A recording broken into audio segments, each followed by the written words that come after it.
When you get old, even if you have a mountain of money, you no longer have the energy, the sensitivity, or even the desire to enjoy it. You've cultivated the habit of working hard for 40 years. You can't suddenly know how to play just because you have money. Time isn't something to save or spend. Time is the environment in which you exist. You can't save time in a bank to withdraw at the end of your life. A moment that passes is lost forever. We live in a culture that is obsessed with speed. We have fast food, fast cars, fast internet, and speed dating. We are constantly looking for hacks to optimize our schedules, to squeeze more productivity out of every hour, to do more in less time. We wear our busyness like a badge of honor. When someone asks, "How are you?" the standard, respectable answer is, "Oh, busy, very busy." We act as if we are in a race.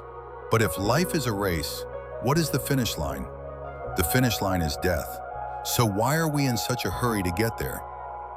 Now let us explore the profound wisdom found not in adding more, but in letting go. The engine driving this madness is a single, toxic equation that has been drilled into our heads since childhood. Time is money. This phrase sounds innocent, practical, even wise. But Alan Watts argued that it is one of the most destructive ideas ever planted in the human mind. Because when you equate time with money, you commit a fundamental error. You turn your life into a commodity. You begin to view your own existence as a raw material that must be processed and sold. Every moment you spend sitting quietly or watching a bird or daydreaming becomes a loss. You feel guilty. You think, "I am wasting time. I could be earning. I could be achieving." This mindset creates a state of chronic, low-level panic. You are always watching the clock. You are always calculating the opportunity cost of your joy.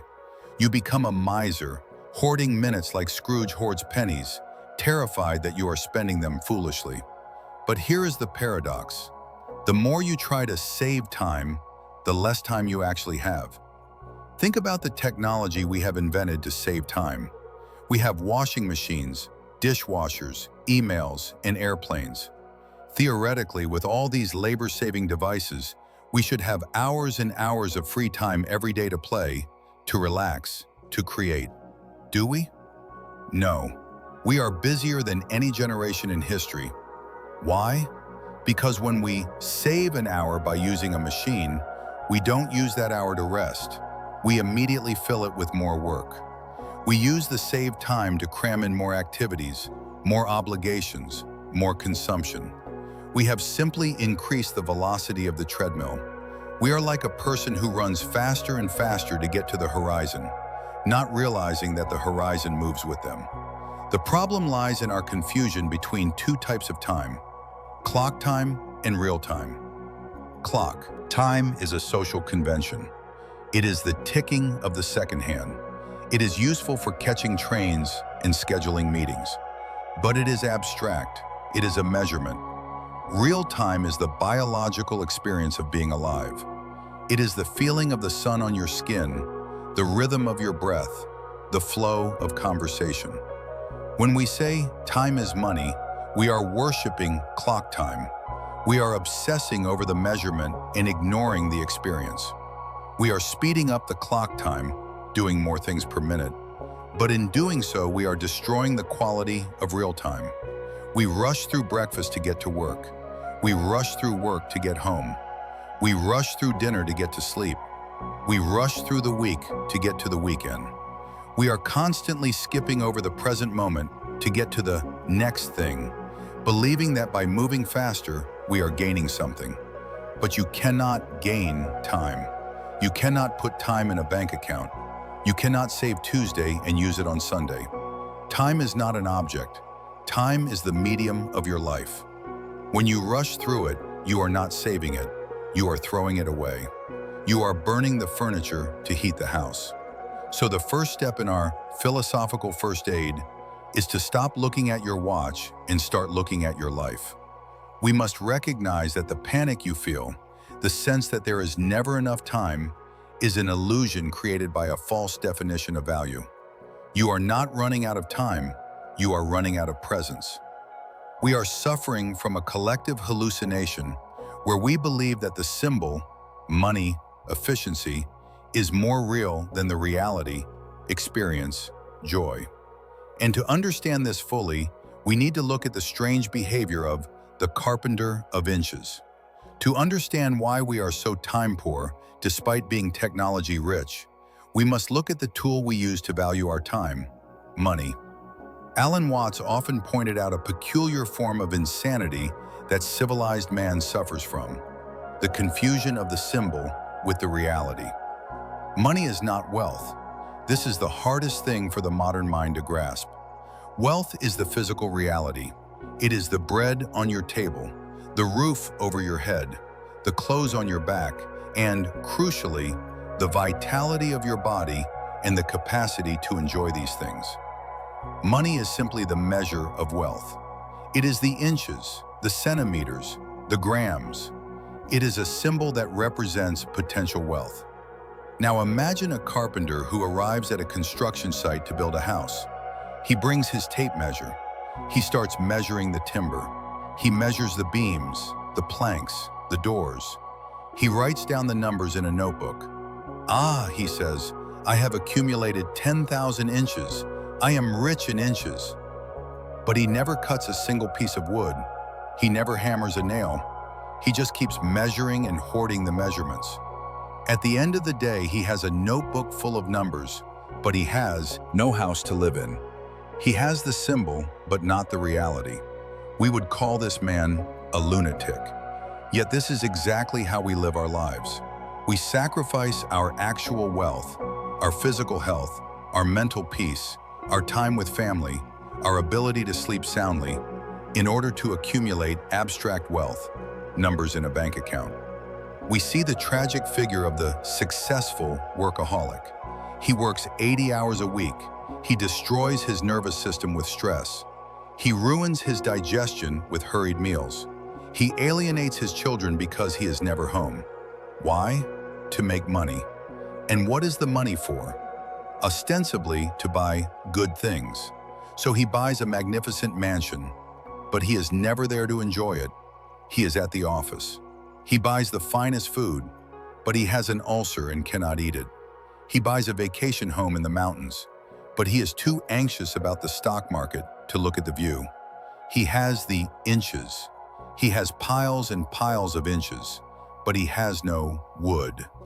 He has sold his life to buy the means of living, but in the process, he has forgotten to live. This is the great hoax of the economic machine. It convinces us that the aim of life is to accumulate the symbol of power rather than to exercise the power itself. When we say time is money, we are essentially saying life is a measure.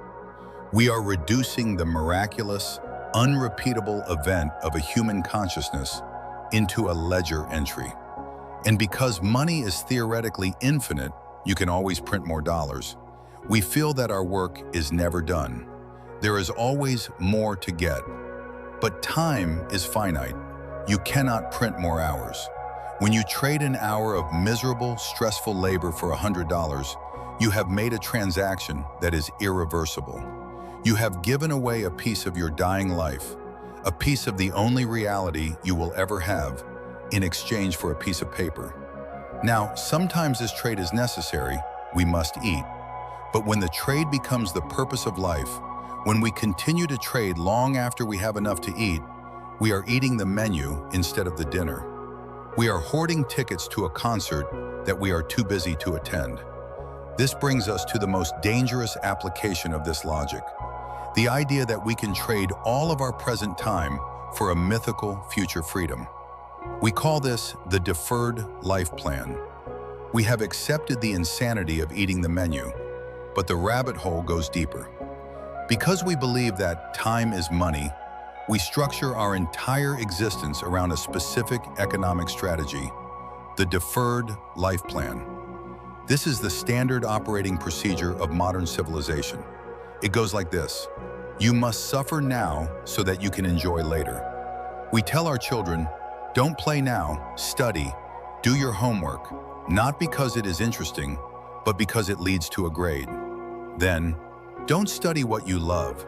Study what is practical. Get the degree. Then, don't do the work you enjoy. Do the work that pays. Grind, hustle, sacrifice your weekends. Why? What is the goal of all this frantic activity? Ideally, it is to arrive at a magical golden land called retirement. We are taught that life is like a plane ride, where the first 60 years are just the turbulence you have to endure to get to the destination. We sell the prime energy of our youth, our physical strength, our sexual vitality, our sharpest mental acuity, in exchange for a promise that when we are 65, tired, and perhaps a bit creaky in the joints, we will finally be allowed to have fun. Alan Watts called this the Great Swindle. Imagine you go to a carnival. You see a ride called The Life. You pay your ticket, but the operator tells you, okay, for the first 40 minutes of the ride, you have to sit in a dark room and fill out tax forms.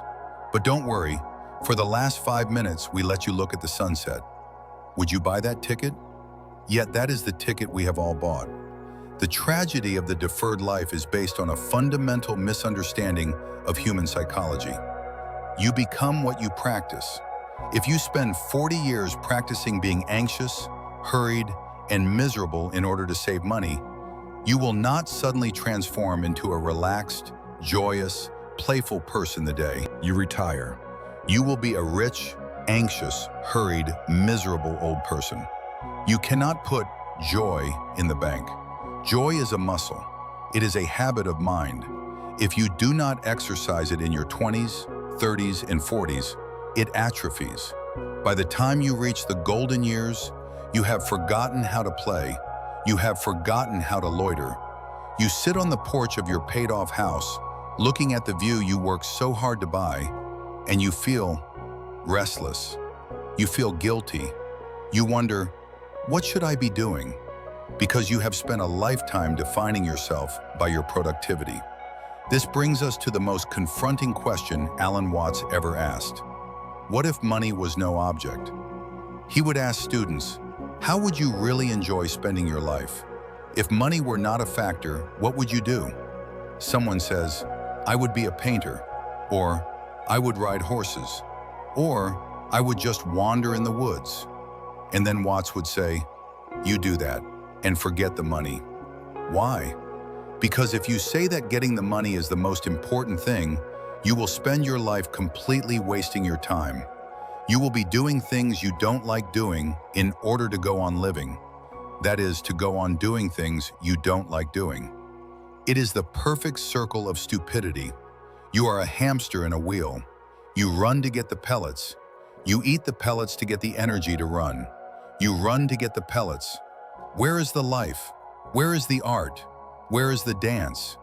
Watts argued, better to have a short life that is full of what you like doing than a long life spent in a miserable way. This is not reckless advice. It is a plea for sanity. It is the recognition that time is irreversible. You can lose $1 million today and make it back 10 years from now, but you cannot lose today and get it back 10 years from now. The hour you spent hating your job is gone. It is dead.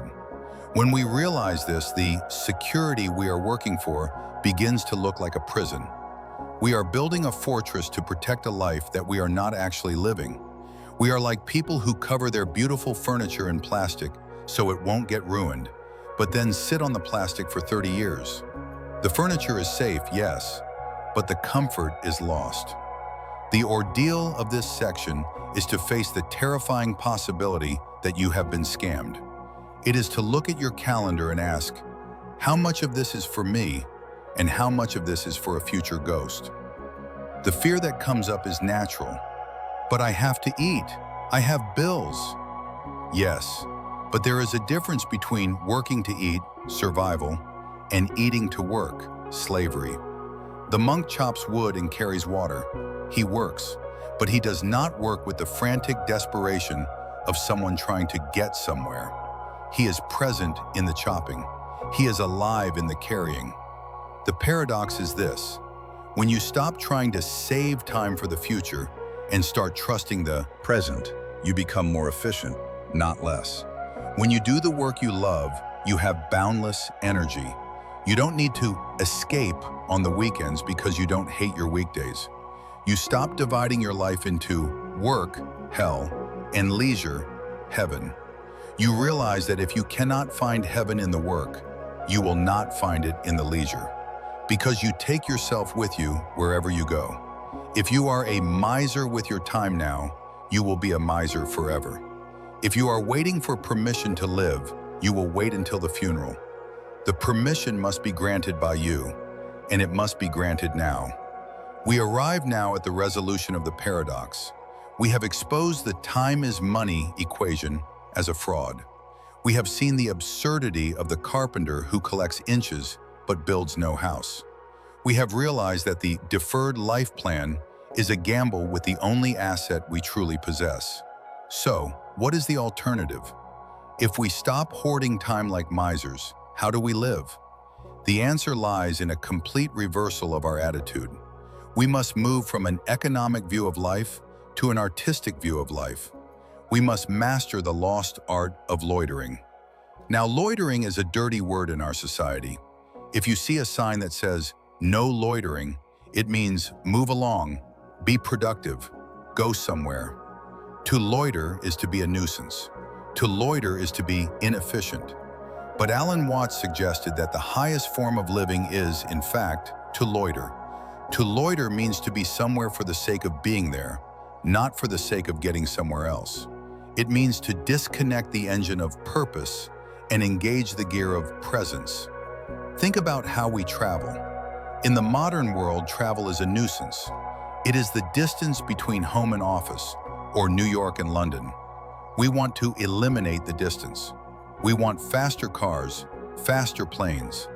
If we could invent a teleportation machine that would zap us instantly from A to B, we would buy it immediately. But if we did that, we would eliminate the journey. A person who is always focused on the destination is like a person who reads only the last page of a book. They have finished the book efficiently.